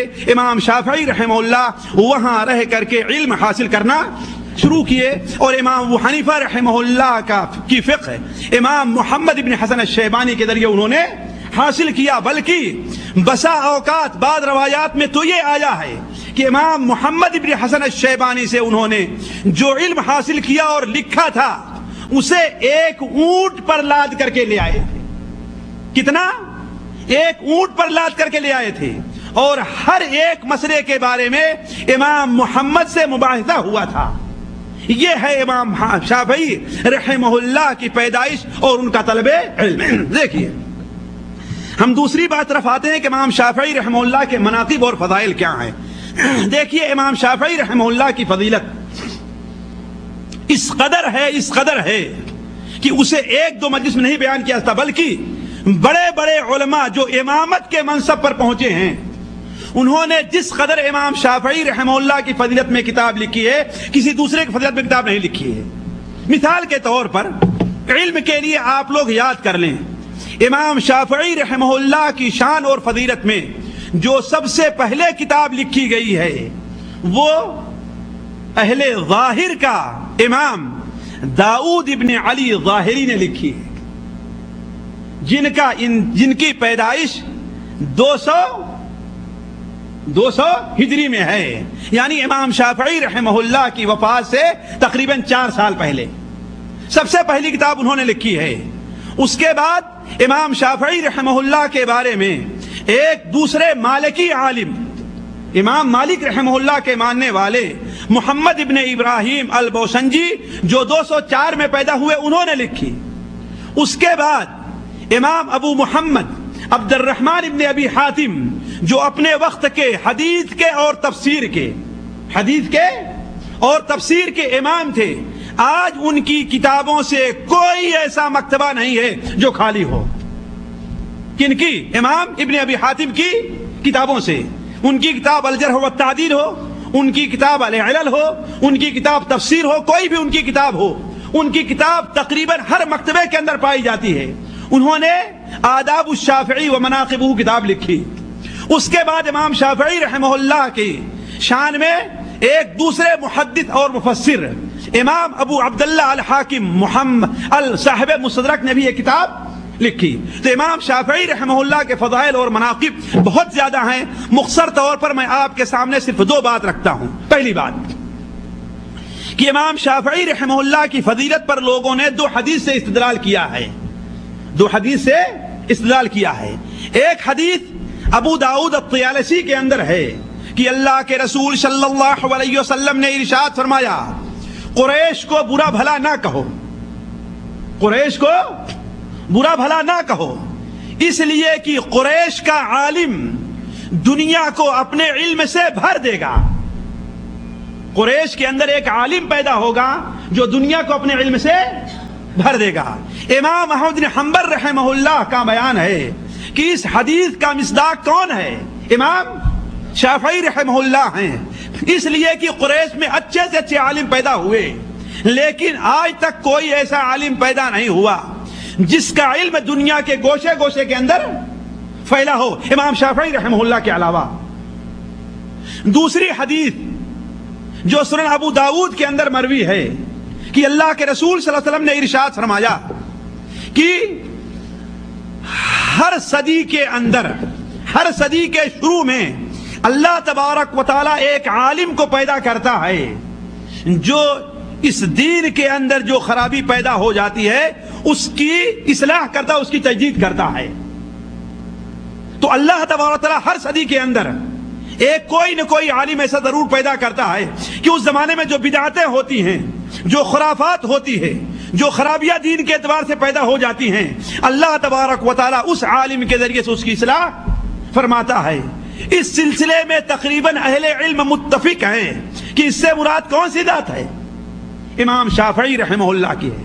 چنانچہ حدیث کے سب سے بڑے امام احمد ابن حنبل رحمہ اللہ بیان فرماتے ہیں کہ ہم نے پہلی صدی میں دیکھا تو حضرت عمر ابن عبد العزیز کو پایا. کس کو پایا؟ عمر ابن عبد العزیز کو، جو سیاسی طور پر اس دین کے اندر جو خرابیاں پیدا ہو گئی تھی اس کی اصلاح انہوں نے کی. اور دوسری صدی جب آئی تو دوسری صدی کی ابتدا میں ہم نے کس کو پایا؟ امام شافعی رحمہ اللہ کو پایا. تو ساتھیوں یہ دو حدیثیں ایسی ہیں بڑی وضاحت کے ساتھ جس سے امام شافعی رحمہ اللہ کی منقبت اور ان کی بزرگی اور فضیلت ثابت ہوتی ہے. البتہ علماء کے اقوال اس کثرت سے پائے جاتے ہیں حتیٰ کہ امام شافعی رحمہ اللہ کو ان کے استاد اساتذہ نے بھی، ان کے مشائخ نے بھی ان کی بڑی فضیلت بیان کی ہے. اس کی ایک مثال میں دیتا ہوں. مثال کے طور پر امام شافعی رحمہ اللہ کے سب سے پہلے استاد کون ہیں؟ کسی کو یاد ہے؟ ابھی ہم نے بتایا تھا مکہ مکرمہ میں جس سے علم حاصل کیا ہے، مسلم بن خالد الزنجی. جی ہاں ماشاء اللہ. دیکھیے اگرچہ ان کی عمر زیادہ ہے لیکن کتنے جوانوں سے ان کا ذہن تیز ہے کہ نہیں؟ ماشاء اللہ. کون؟ مسلم بن خالد الزنجی. ایک بار مسلم بن خالد الزنجی رحمہ اللہ امام مالک کے پاس بیٹھے ہوئے تھے. دیکھیے امام شافعی کی فقہ، ان کی ذہنیت، ان کی عقلیت دیکھیے ماشاء اللہ کتنی وسیع، کتنا وسیع ان کا ذہن تھا، کتنی صحیح ان کی عقل تھی، کتنی سدید تھی کہ امام مالک رحمہ اللہ کے پاس ایک شخص آتا ہے اور کہتا ہے اے شیخ، ہوا ایسا کہ ہم نے ایک قمری ایک چڑیا ہوتی جو بولتی، جسے ہمارے ہاں طوطا جس کی جگہ پر استعمال کرتے ہیں عام طور پر، ایک قمری ہم نے ایک شخص کو بیچی. وہ مجھ سے کہہ رہا تھا کہ کیا یہ قمری بولتی ہے؟ ہم نے کہا کہ یہ بولتی ہی رہتی، خاموش ہوتی ہی نہیں. اگر یہ خاموش ہو جائے، نہ بولے تو گویا میری بیوی کو طلاق ہے. ابھی عجیب اللہ کا بندہ تھا، کہیں مصر کا رہنے والا تو نہیں تھا، اس لیے کہ آج مصریوں کے ہاں یہ گوشت اچھا ہے، اگر اچھا نہ ہو تو میری بیوی کو طلاق ہے. یہ بالکل عام ہو ان کے ہاں، آؤ جلدی آؤ، دیکھو ہمارے ہاں دعوت تمہیں ہے، اگر نہیں آتے تو میری بیوی کو طلاق ہے. اس لیے کہ واللہ بعض مصری ایسے ہیں جو ایک گھنٹے میں 50 بار اپنی بیویوں کو طلاق دیتے، ایک دو بار نہیں. آپ لوگوں کو نہیں معلوم ہوگا، امید طور آپ ان کی زبان نہیں سمجھتے ہیں، لیکن میں جانتا ہوں اور میرے سامنے سوال آتے رہتے ہیں اس طریقے سے. خاص طور پر یہ گوشت بیچنے والے جو ہیں، اگر آزمانا ہے تو ان کے پاس آپ بیٹھ کر کے دیکھ لیں.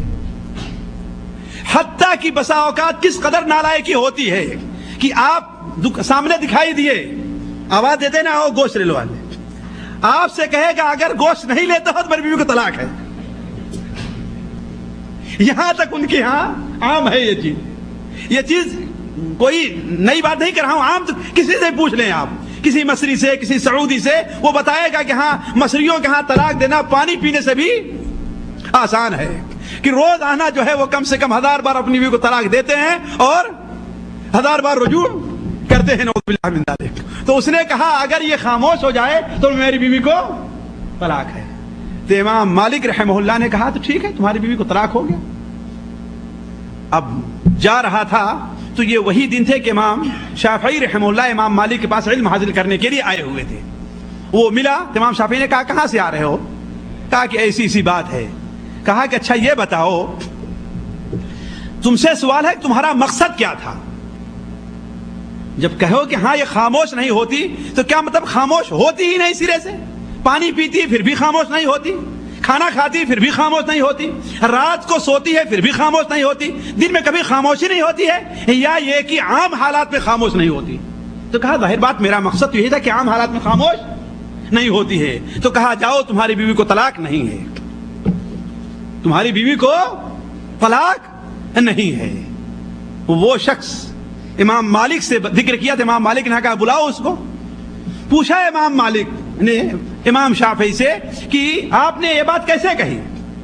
شاگرد تھے، تم نے یہ بات کہاں سے کہی ہے؟ اس نے ایک شرط لگائی تھی کہ اگر نہ بولے تو میری بیوی کو طلاق ہے. وہ نہیں بول رہی ہے، اس کو طلاق ہے.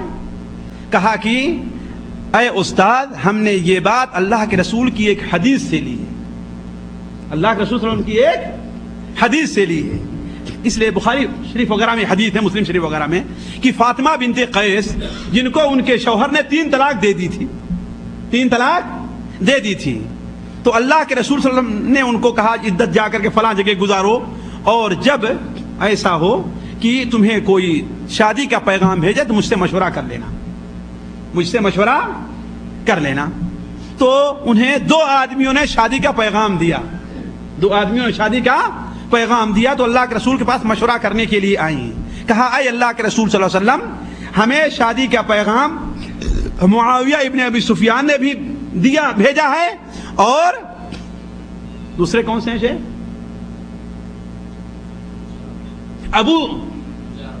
ابو جہم نے, جی ہاں, دوسرے کہا ابو جہم نے بھی مجھے شادی کا پیغام بھیجا ہے, آپ کس کے بارے میں مشورہ دیتے ہیں؟ تو آپ نے فرمایا جہاں تک معاویہ کا معاملہ ہے, معاویہ غریب اور فقیر آدمی, فسعلو, ان کے پاس کچھ نہیں ہے, ظاہر بات ہے کہ تم خرچ کے لیے تمہیں کچھ چاہیے. اور جہاں تک ابو جہم کا تعلق ہے وہ اپنے کندھے سے اپنا ڈنڈا اتارتے ہی نہیں ہیں, اپنے کندھے سے اپنا ڈنڈا نہیں اتارتے ہیں. تو کہا کہ حالانکہ آپ جانتے ہیں استاد کہ سوتے ہوں گے تو ڈنڈا اتارتے ہوں گے نہیں اتارتے ہوں گے, کھانا کھاتے ہوں گے ڈنڈا اتارتے ہوں گے کہ نہیں اتارتے ہوں گے. مقصد یہ ہے کہ عام حالات میں وہ مارنے کے لیے ڈنڈا لے کر کے تیار رہا کرتے ہیں. معلوم یہ ہوا کہ شریعت کے اندر کبھی حکم لگتا ہے کس کے اوپر؟ اکثر اوقات اور غالبیت کے اوپر. اس طریقے سے اس شخص کا بھی مطلب کیا تھا؟ یہ تھا کہ وہ بولتی زیادہ اور خاموش کم رہتی. اس کا مطلب ہی کبھی خاموش نہیں رہا کرتی ہے, تو تھوڑی دیر کے لیے اگر خاموش ہو بھی گئی ہے تو اس کی بیوی کو طلاق نہیں ہے. تو امام مالک رحمہ اللہ بہت خوش ہوئے, اور ان کے استاد مسلم بن خالد زنجی نے کہا آن لک ان تفتی یا ابا عبداللہ, اے ابو عبداللہ وہ وقت آ گیا ہے تم فتوے کے لیے بیٹھ جاؤ. تو اس طریقے سے ان کے اساتذہ میں سے بہت سے لوگ, حتیٰ کہ ان کے ایک استاد بڑے مشہور عالم عبد الرحمن ابن مہدی ہیں. اہل علم جانتے ہیں کہ عبد الرحمن ابن مہدی کا علم حدیث کے اندر کیا مقام ہے. امام عبد الرحمن ابن مہدی نے امام شافعی کے پاس خط لکھا, حالانکہ ان سے عمر میں چھوٹے ہیں. خط لکھا کہ میرے سامنے ناسخ منسوخ قرآن مجید کے معانی اور خبر واحد وغیرہ سے متعلق آپ ایک رسالہ لکھ کر کے, ایک کتاب لکھ کر کے بھیج دیجیے. تو امام شافعی رحمہ اللہ نے ان کے کتاب لکھ کر کے بھیجی. تو وہ بیان کرتے ہیں کہ واللہ جب ہم نے اس کتاب کو دیکھا ہے تو میری عقل حیران رہ گئی کہ یہ کسی انسان کا ذہن کام کرا کوئی اور چیز ہے. اور اس کے بعد سے جب بھی میں کوئی بھی نماز پڑھتا ہوں تو شافعی کے لیے دعا ضرور کرتا ہوں. کوئی بھی نماز پڑھتا ہوں تو شافعی کے لیے دعا ضرور کرتا ہوں. میں اس سلسلے میں بہت سے اہل علم کے اقوال نقل کر کے لایا تھا کہ امام شافعی کے بارے میں وہ لوگ کیا کرتے ہیں, لیکن اس لیے چونکہ وقت نہیں, اس لیے میں اسے چھوڑ کر کے ایک بات امام شافعی رحمہ اللہ کے فتاوے اور مناظرے سے متعلق کرتا ہوں. دیکھیے, امام شافعی رحمہ اللہ کو اللہ تبارک و تعالی نے بڑا ہی ذہن رسا عطا فرمایا تھا کہ اللہ تعالیٰ نے انہیں بڑی عقل دی تھی کہ وہ اپنی عقل سے اس قدر کام لیا کرتے تھے کہ دیکھنے والے اور حاضر رہنے والے لوگ حیران اور پریشان ہو جایا کرتے تھے. مثال کے طور پر ان کے ایک شاگرد ہیں محمد ابن یزید المستملی, وہ بیان فرماتے ہیں کہ مسجد حرام میں بیٹھا ہوا تھا اور امام شافعی رحمہ اللہ کے لیے مسند لا کر کے رکھا گیا اور وہ درس دینے لگے. تو ایک شخص آتا ہے اور کہتا ہے کہ اے ابو عبداللہ یہ بتائیے, یہ مجھے بتائیے, خراسان کا رہنے والا تھا, یہ بتائیے کہ یہ بھیڑ ہوتی ہے نا, بھیڑ سمجھتے ہیں نا, بھیڑ زنبور عربی میں کہتے ہیں, اردو میں اسے بھیڑ کہتے ہیں, بعض دیہات کے علاقے میں اسے برے کہتے ہیں, ہے کہ نہیں ہے. اب آپ لوگوں کیا کہتے ہیں بتائیے, ایک اتنے بڑے سے پیلے پیلے برے کہتے ہیں, ہے کہ نہیں ہے نا, کہ پیلا پیلا ایک پتنگا ہوا کرتا ہے جو دیوالوں پر اپنا چھتا لگاتا ہے اور وہ کاٹ لیتا ہے تو بڑا زہریلا ہوا کرتا ہے نا, اس سے کافی تکلیف ہوتی ہے. بعض لوگ تو بالکل ان کو بے ہوشی طاری ہو جاتی ہے, اتنا اثر کرتا ہے اس کا زہر. اسے کیا کہتے ہیں جی, بھیڑ, دیمو کہتے ہیں پنجابی میں, ہے کہ نہیں ہے. تو اس کے جو چھوٹے چھوٹے بچے ہوں, اس لیے کہ بڑوں کا پکڑنا تو آسان نہیں رہتا نا, لیکن چھوٹے سے بچے آسانی سے پکڑے جا سکتے ہیں. ان کا کھانا حلال ہے کہ حرام ہے, اس کا کھانا حلال ہے کہ حرام ہے. امام شافعی رحمہ اللہ نے کہا کہ حرام ہے. آج کل ہمارے یہاں بعد لا علم جو علم کا دعویٰ کرنے والے چھوٹے مولوی اہل حدیث ہیں تو کہیں کہ یہ کیسے ہو سکتا ہے, نہ کہیں قرآن میں ہے نہ کہیں حدیث میں ہے, نہ کہیں قرآن میں ہے نہ کہیں حدیث میں ہے. اس نے کہا کہ حرام ہے, کہا کہ ہاں حرام ہے. قرآن کے ذریعے بھی سے حرمت ثابت ہے اس کی, حدیث سے بھی ہے اور عقل اور قیاس سے بھی ہے. دیکھیے اس امام کی عقلیت کو دیکھیے, کیا کہتا ہے؟ قرآن سے بھی ثابت ہے اور حدیث سے بھی ثابت ہے اور عقل سے بھی ثابت ہے. کہا کہ بیان کیجئے. کہا کہ اعوذ باللہ من الشیطان الرجیم وما آتاکم الرسول فخذوہ وما نہاکم عنہ فانتہوا. اللہ تعالیٰ فرماتا ہے کہ رسول تمہیں جس بات کا حکم دے اسے مان لو, اور جس چیز سے منع کر دے اس سے رک جاؤ. اور اللہ کے رسول صلی اللہ علیہ وسلم نے ارشاد فرمایا ہے کہ میرے بعد ابو بکر و عمر کی اقتدا کرنا, ان کی پیروی کرنا. یعنی اگر کوئی مسئلہ میری حدیث میں نہیں مل رہا ہے, کوئی فتویٰ ہم نے نہیں دیا ہے, اس بارے میں اگر ابو بکر و عمر کوئی فتویٰ دے دیں تو اسے مان لینا. یہ ترمذی شریف میں روایت ہے, اقتدوا بالذین بعدی ابا بکر و عمر, میرے بعد ابو بکر و عمر کی اتباع کرنا. اور حضرت عمر رضی اللہ تعالیٰ عنہ نے کہا ہے بھیڑ کا حرم شریف کے اندر مارنا جائز, اور جس کا مارنا جائز ہوگا اس کا کھانا کس طریقے سے حلال ہوگا؟ جس کا مارنا جائز ہو, حرم شریف میں اس کا مارنا جائز ہو, ہے کہ نہیں ہے, اس کا کھانا کس طریقے سے حرام ہوگا. تو امام شافعی رحمہ اللہ نے قرآن سے استدلال کیا کہ اللہ کے رسول کی اتباع کرو, اور حدیث سے استدلال کیا کہ اللہ کے رسول نے کہا کہ ابو بکر و عمر کی, اور ابو بکر و عمر نے حرم شریف کے اندر, حرم کے حدود میں بھیڑ کے یا برے کے مارنے کا حکم دیا ہے کہ انہیں مار سکتے ہو. اور عقل سے اس طریقے سے استدلال کیا کہ جس چیز کا مارنا حرم شریف میں جائز ہے اس کا کھانا جائز نہیں ہے. جس طریقے سے سانپ ہے اس کا مارنا حرم شریف میں جائز ہے, بھیڑیا ہے اس کا مارنا جائز ہے, تو اس کا کھانا کس طریقے سے جائز ہوگا. اسی طریقے سے ایک دلچسپ بات یہ آئی کہ امام شافعی رحمہ اللہ ایک بار بیمار ہوئے. امام شافعی رحمہ اللہ بیمار ہوئے تو ان کے پاس ان کا پڑوسی ایک درزی تھا. دیکھیے ہمارے اہل علم بڑے اللہ کے رسول صلی اللہ علیہ وسلم اتباع کے اندر اپنے سے نچلے درجے کے لوگ خواہ کتنے بھی ہوں, اگر مومن ہیں, پرہیزگار ہیں, مسلمان ہیں, تو ان کے ساتھ کس طریقے سے بھلائی اور اخلاق کے ساتھ پیش آیا کرتے تھے. جیسے اللہ کے رسول صلی اللہ علیہ وسلم مالک بیان فرماتے ہیں کہ اللہ کے رسول صلی اللہ علیہ وسلم بسا اوقات ایک درزی اور خیاط اس کی بھی دعوت کو قبول کر لیا کرتے تھے. یہ نہیں سمجھتے تھے کہ میں تو اللہ کا رسول ہوں اور ایک خیاط کی دعوت قبول کروں, آپ کے نزدیک یہ نہیں تھا. تو امام شافعی رحمہ اللہ ایک بار بیمار ہوئے تو ان کی عیادت کرنے کے لیے ان کے پڑوس میں کوئی دردی رہا کرتا تھا, وہ آیا. تو امام شافعی رحمہ اللہ نے کہا کہ دیکھو بھائی, میرا جو قبا ہے اس کی بٹن ٹوٹ گئی ہے نا, ایسا کرو اسے درست کر دو. تو اس نے کہا کہ بھائی ظاہر بات مولوی کی خدمت کرنے سے بہتر اور کیا چیز ہوگی, ہے نا. چنانچہ اس نے وہ درست کر دیا. تو امام شافعی رحمہ اللہ نے اپنے جیب سے ایک سونے کا دینار نکالا اور اسے دے دیا, جبکہ ایک درہم بھی اس کی مزدوری نہیں ہوگی. اس نے کہا کہ شیخ میں آپ کے پاس تو آپ کی عیادت کرنے کے لیے آیا ہوں اور آپ مجھے جو ہے مزدوری دے رہے ہیں. امام شافعی نے کہا کہ دیکھو برا نہ مانو, دیکھو عقلیت دیکھیے اس امام کی, برا نہ مانو, میرے پاس یہی اتنا تھا ورنہ اور تم کو دیتا. میرے پاس اس وقت یہی اتنا موجود تھا ورنہ اور میں تم کو دے دیتا. وہ ہنسنے لگا, کہا کہ اگر تم میری زیارت کرنے کے لیے آئے تھے تب تو تم میرے مہمان ہوئے اور میری زیارت کرنے والے ہوئے, اور کسی عقل میں آنے والی بات یہ رہی کوئی آدمی اپنے مہمان سے خدمت لے. اپنے مہمان سے خدمت لینا یہ اچھی بات نہیں ہے, تو ہم نے تم سے خدمت لی ہے, یہ اچھی بات ہم نے نہیں کیا, لہذا اس کا عوض میں دے رہا ہوں کہ ہم نے غلطی کی ہے, لہذا میں اپنی غلطی کے لیے کا کفارہ ادا کر رہا ہوں. امام شافعی رحمہ اللہ کے سامنے ایک اور دلچسپ واقعہ پیش آیا. دیکھیے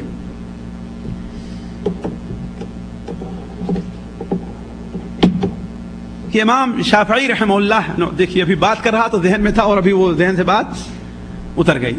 چلیے اگر راستے میں بعد میں یاد آیا تو اس کا ذکر کرتا ہوں. اب اختصار کے طور پر ہم یہ بتا دیں کہ امام شافعی رحمہ اللہ کی خدمات اس دنیا میں کیا ہیں. اس لیے کہ یہ تو ان کے طلب علم کا معاملہ تھا، ہے کہ نہیں، ان کے بعد مواقف تھے، لیکن اسلام کی اور مسلمانوں کی اور دین کی انہوں نے خدمت کیا کی ہے امام شافعی رحمہ اللہ نے۔ ساتھیو دیکھیے، امام شافعی رحمہ اللہ کو اللہ تبارک و تعالی نے چونکہ دوسری صدی کی ابتدا کا مجدد بنایا تھا، اس لیے امام شافعی رحمہ اللہ نے بعد ایسی خدمتیں انجام دی ہیں کہ اس سے پہلے وہ خدمت کسی نے انجام نہیں دی تھی، یا اگر انجام دی تھی تو منظم طریقے پر انجام نہیں دی تھی۔ مثال کے طور پر پہلی چیز ہے کہ سب سے پہلے فقہ کے اصول اور قواعد کس نے متعین کیے ہیں؟ امام شافعی رحمہ اللہ نے۔ خاص کیا ہے، عام کیا ہے، مطلق کیا ہے، مقید کیا ہے؟ کیوں؟ اس لیے کہ ساتھیو قرآن مجید میں بعض چیزیں ایسی آئی ہیں جو بالکل عام ہیں لیکن اس سے مراد کیا ہے؟ خاص ہے، اور بعض چیزیں ایسی آئی ہیں جو خاص ہیں اور اس سے مراد کیا ہے؟ عام ہے۔ مثال کے طور پر یہ بتائیے، قرآن مجید سورہ مائدہ کے شروع میں اللہ تعالیٰ ارشاد فرماتا ہے کہ وَطَعَامُ الَّذِينَ أُوتُوا الْكِتَابَ حِلٌّ لَكُمْ، اہل کتاب کا کھانا تمہارے لیے کیا ہے؟ حلال ہے۔ تو یہ کھانا کیا ایک عام ہے نا، لیکن اس سے مراد کیا ہے؟ ایک خاص کھانا ہے۔ کون سا کھانا ہے بتائیے؟ ذبیحہ ہے۔ کون سا کھانا مراد ہے؟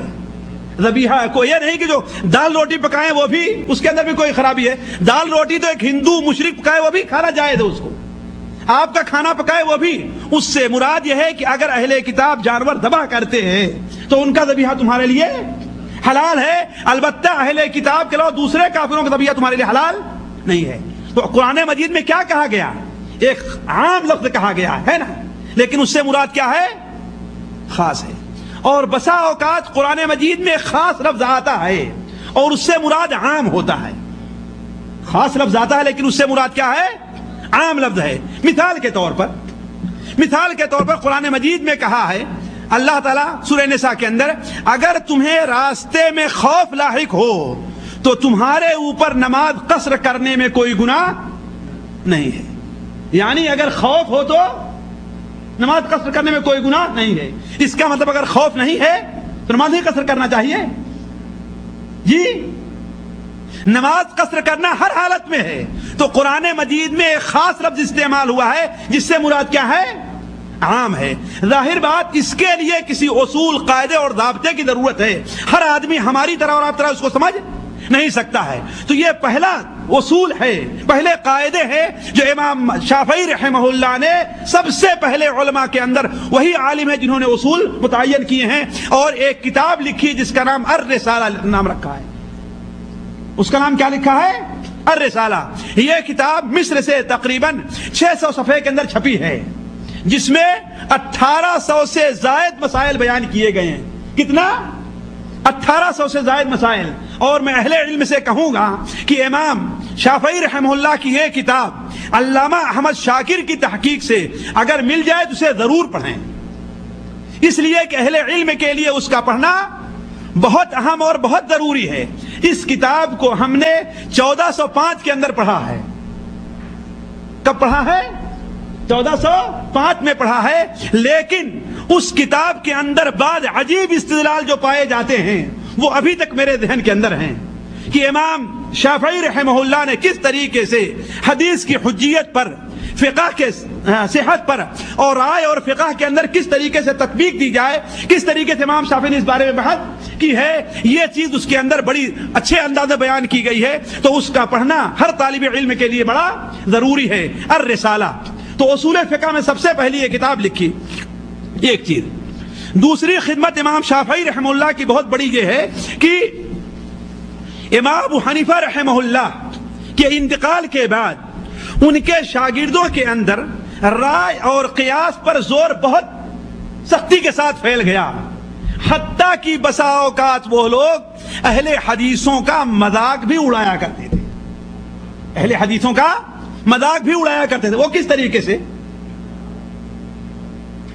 اس کی ایک مثال میں دوں جس کی تصحیح امام شافعی رحمہ اللہ نے کی اور لا کر کے تطبیق دیا کہ قرآن مجید میں ہے کہ اگر جو ہے سورہ آیت الدین، سورہ بقرہ کے اندر آیت الدین جو ہے اس کے اندر یہ ہے کہ 2 گواہ پیش کرو، 2 گواہ یعنی کسی چیز کے بارے میں اختلاف ہو کہ آپ نے فلاں کو قرض دیا ہے لیکن وہ انکار کر رہا ہے، تو اس پر کیا کرنا ہے؟ دو گواہ پیش کرو کہ ہاں بھائی ہم نے اسے قرض دیا ہے، یہ قرآن کا ہے۔ لیکن بسا اوقات حدیث کے اندر اللہ کے رسول صلی اللہ علیہ وسلم نے بیان فرمایا ہے کہ ایک گواہ اور ایک قسم لے کر کے اس کے بارے میں فیصلہ کر دیا ہے۔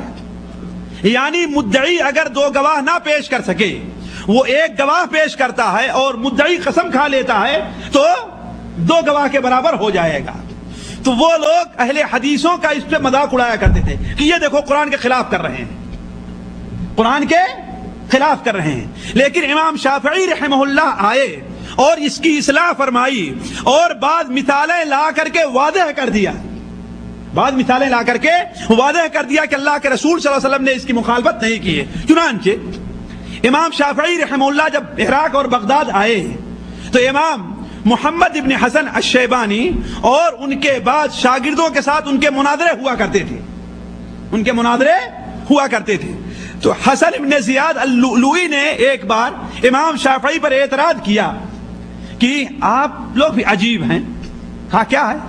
کہا قرآن مجید میں اللہ تو یہ فرماتا ہے کہ دو گواہ پیش کرو، اور آپ یہ کہتے ہیں کہ ہاں ایک گواہ اور ایک قسم سے فیصلہ کر دیا جائے، تم لوگ قرآن کی مخالفت کرتے ہو۔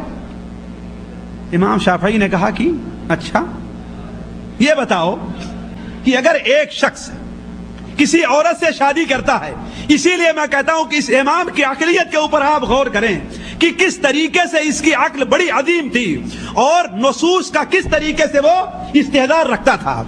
امام شافعی رحمہ اللہ نے کہا کہ اچھا یہ بتاؤ کہ ایک شخص کسی عورت سے شادی کرتا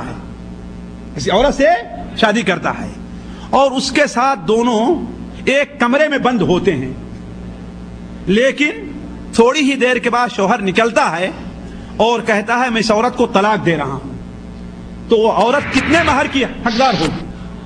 کہا کہ پوری مہر اس کو ملے گی۔ کہا کہ حالانکہ وہ مرد اور وہ عورت دونوں کہہ رہے ہیں کہ ہم دونوں ایک دوسرے سے ملے نہیں ہیں۔ کہا کہ بھلے یہ کہہ رہے ہیں لیکن وہ پوری مہر کا حقدار ہوں گے۔ کہا کیوں؟ قرآن مجید میں تو یہ ہے کہ اگر چھونے سے پہلے یعنی جمع کرنے سے پہلے طلاق دے دے تو پوری مہر نہیں ہے، اور وہ دونوں کہہ بھی رہے ہیں کہ ہاں ہم نے چھوا ایک دوسرے کے ساتھ ملے نہیں ہیں، پھر بھی کیوں انہیں پوری مہر دلوا رہے ہو؟ تو حسن ابن زیاد لؤلؤی نے کہا کہ حضرت عمر فاروق رضی اللہ عنہ کا فیصلہ یہی ہے۔ کہا کہ تم بھی عجیب آدمی ہو، قرآن کے خلاف اللہ کے رسول کی حدیث کو قبول کرنے کے لیے تیار نہیں ہو، اور حضرت عمر فاروق کا فیصلہ قبول کرنے کے لیے تم تیار ہو۔ چنانچہ کہتے حسن بن زیاد لؤلؤی نے اپنا چپل اٹھایا اور وہاں سے بھاگ کھڑے ہوئے۔ تو میں عرض کر رہا تھا کہ حدیث کے اندر اور رائے کے اندر دو گروپ بن گئے تھے۔ اہل مدینہ جو تھے حدیث پر زیادہ زور دیتے تھے، اور اہل کوفہ اور بصرہ جو رائے پر امام شافعی رحمہ اللہ آئے اور دونوں کے اندر گویا کی ایک تطبیق پیدا کر دی اور دونوں کے اندر ایک اصلاح کر دی کہ کس طریقے سے حدیث اور رائے دونوں کے اوپر عمل کیا جا سکتا ہے۔ قرآن کو قرآن کی جگہ پر رکھا جائے گا، حدیث کو حدیث کی جگہ پر رکھا جائے گا، اور رائے کو کہاں پر قبول کیا جائے گا۔ اس طریقے سے امام شافعی رحمہ اللہ کے بہت سے واقعات کس طریقے سے حدیث اور رائے میں تطبیق دینی ہے، اور امام محمد کیا مناظرے ہوئے ہیں وہ کثرت سے موجود ہیں، لیکن چونکہ وقت نہیں اس لیے میں اس سے تعارض نہیں کرتا۔ تیسری امام شافعی رحمہ کی خدمت یہ ہے کہ باطل فرقے جتنے تھے امام شافعی رحمہ اللہ نے ان کا زور توڑا ہے۔ چنانچہ خواہ حفص الفرد ہو یا بشر المریسی ہو، امام شافعی رحمہ اللہ نے ان دونوں سے ایک نہیں دو نہیں دسیوں مناظرے کیے اور ان کو پیچھے چھوڑا دیا۔ چنانچہ دلچسپ بات یہ ہے کہ امام شافعی رحمہ اللہ کے ایک شاگرد بیان کرتے ہیں کہ بشر مریسی سے ہم لوگوں کا جب مناظرہ ہوا کرتا تھا وہ ہم لوگوں کو نیچے کر دیتا تھا، ہم لوگوں کو نیچے دکھا دیتا تھا۔ لیکن امام شافعی کی ایک کتاب الشاہد والیمین مجھے مل گئی تو اس کو 2 رات میں میں یاد کر لیا اور پھر بشر المریسی کے پاس مناظرہ کرنے کے لیے گیا تو بشر مریسی جو دلیل دیتا اس کو میں توڑ دیتا، جو دلیل دیتا اس کو توڑ دیتا، جو دلیل دیتا اس کو توڑ دیتا۔ آخر میں کہتا ہے کہ یہ تمہاری عقل بات نہیں کر رہی ہے، یہ تمہاری عقل کام نہیں کر رہی ہے، یہ عقل اس شخص کی ہے جسے ہم نے مکہ میں دیکھا تھا، اللہ تعالیٰ نے اسے آدھی دنیا کی عقل دی ہے، یہ اس کی بات ہے جس کی بات تم کر رہے ہو. مرد الموت کے وقت حفص القرد، حفص الفرد تھا اس کو، لیکن امام شافعی حفص القرد کہا کرتے تھے. قرد کے معنی کیا ہوتا ہے؟ بندر کے. کہ تو اصل میں بندر ہے، تو آدمی نہیں ہے. چنانچہ امام شافعی کی زیارت کے لیے جاتا ہے. امام شافعی اچانک ان کے اوپر غشی طاری ہو گئی تو تھوڑی دیر میں ہوش آیا تو شاگردوں نے پوچھا کہ میں کون ہوں؟ امام شافعی فرماتے کہ آپ فلاں ہیں، آپ فلاں ہیں، آپ فلاں ہیں. حفص پوچھتا ہے کہ میں کون ہوں؟ کہا کہ تو حفص القرد ہے، اللہ تیری حفاظت نہ کرے، اللہ تجھے اچھا بدلہ نہ دے، اللہ تیری رعایت نہ کرے، اگر تو توبہ نہیں کرا تو جہنم میں جائے گا. کس وقت بات کر رہے ہیں یہ؟ جبکہ ان کے اوپر مرد الموت کی کیفیت طاری ہے. تو امام شافعی رحمہ اللہ کی یہ خدمات ہیں. اسی لیے امام شافعی کے بارے میں آتا ہے کہ امام شافعی رحمہ اللہ حدیث کا بڑا احترام کیا کرتے تھے. بلکہ ایک بار تو انہوں نے بیان فرمایا کہ اگر کوئی صحیح حدیث ہمارے سامنے آ جائے اور اس حدیث کے مطابق میں عمل نہ کروں تو سمجھو کہ پاگل اور مجنون ہوں، عقل مند نہیں ہوں. کیوں؟ حدیث نبوی ہمارے سامنے آ جائے میں اس کے مطابق عمل نہ کروں. حمیدی بیان کرتے ہیں کہ ایک بار امام شافعی رحمہ اللہ کے سامنے ایک آدمی نے ایک حدیث پیش کی. امام شافعی نے کہا کہ ہاں یہ حدیث صحیح ہے. تو کہا آپ اس کے مطابق فتویٰ بھی دیتے ہیں؟ کہا کہ عجیب بیوقوف ہے، تم نے مجھے کنیسہ سے نکلتے دیکھا ہے، تم نے میرے کندھے کے اوپر زنار دیکھا. زنار جانتے ہیں نا؟ زنار کس کو کہتے ہیں؟ زنار عربی میں اردو میں بولتے ہیں بھائی. یہ ہندو اپنے گلے میں نہیں لگاتے، جب پیشاب وغیرہ کرنا ہوگا تو کان باندھ لیتے ہیں اپنا. جنیو زنار ہے، ہندی میں جنیو کہتے ہیں، ہے نا؟ اپنا کان باندھ لیتے ہیں پیشاب کرتے وقت، تو یہی چیز زنار ہے نا؟ تو جنیو.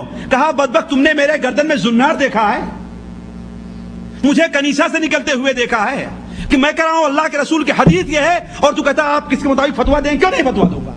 امام شافعی رحمہ اللہ نے حدیث کو اس مقام پر لے جا کر کے رکھا، بلکہ انہوں نے اپنے ساتھیوں کو مخاطب کر کے کہہ دیا تھا کہ دیکھ لو یہ بات میں کر کے جا رہا ہوں، اگر کوئی حدیث اس کے خلاف ملے تو وہی میرا مسئلہ ہے، اس کو کاٹ کر کے وہاں پر حدیث رسول کو نقل کر دینا. تو امام شافعی رحمہ اللہ اس طریقے سے تقریباً 50 یا 54 سال کی عمر کو پہنچ کر کے امام شافعی رحمہ اللہ اس دنیا سے رخصت ہوئے. اس وقت امام شافعی کہاں تھے؟ مصر کے اندر تھے. چنانچہ 199 میں امام شافعی رحمہ اللہ نے مصر کا قصد کیا، وہاں جا کر کے اپنے مذہب کو نئے سرے سے ترتیب دیا. اپنے مذہب کو امام شافعی رحمہ اللہ نے اپنی کتابوں کو نئے سرے سے ترتیب دیا اور اپنے وہاں مذہب کی اچھی تبلیغ کی. اور وہاں صرف 4 سال یا 5 سال رہ کر کے امام شافعی رحمہ اللہ مصر کے اندر رجب کی آخری تاریخ تھی، جمعرات کا دن تھا، رجب کی آخری تاریخ تھی، جمعرات کا دن تھا کہ امام شافعی رحمہ اللہ کا انتقال ہو گیا. اور یہ علم و نور کا سمندر، یہ علم کا دریا اپنی تمام خوبیوں کے ساتھ زمین کے اندر جمعہ کے دن عصر کے بعد اسے دفن کر دیا گیا. ان کے شاگرد بیان کرتے ہیں کہ امام شافعی رحمہ اللہ کو ہم دفن کر کے واپس آ رہے تھے تو امام شافعی رحمہ اللہ کے دفن کے بعد ہم نے دیکھا کہ شعبان کا چاند اب دکھائی دے رہا ہے. امام شافعی رحمہ اللہ کو ساتھیوں دوسرے ائمہ کے مقابلے میں سب سے کم عمر ملی تھی. کتنا؟ صرف 54 سال، 50 اس لیے کہ 150 میں ان کی پیدائش ہے اور 204 میں ان کا انتقال ہے. لیکن جس قدر خدمت دین کی، حدیث کی، قرآن کی، امت مسلمہ کی امام شافعی رحمہ اللہ نے کی ہے وہ کسی دوسرے امام کے حصے میں بہت کم آئی ہے. اللہ تبارک و تعالیٰ سے دعا ہے کہ اللہ تبارک و تعالیٰ ہمیں اور آپ کو اس عظیم امام سے محبت کی توفیق عطا فرمائے، ان کی تعلیمات پر عمل کرنے، ان کے نقش قدم پر چلنے کی اللہ تعالیٰ ہمیں توفیق دے. اللہ تعالیٰ ان سے محبت کو کرنا ہمارے اور آپ کے لیے باعث ثواب قرار دے. اللہ تبارک و تعالیٰ ہمارا اور آپ کا یہاں پر جمع ہونا قبول کرے. یہاں جمع ہونے کی برکت سے اللہ تعالیٰ ہمارے اور آپ کے گناہوں کو معاف کر دے. سبحانک اللہم و بحمدک اشہد ان لا الہ الا انت استغفرک و اتوب الیک.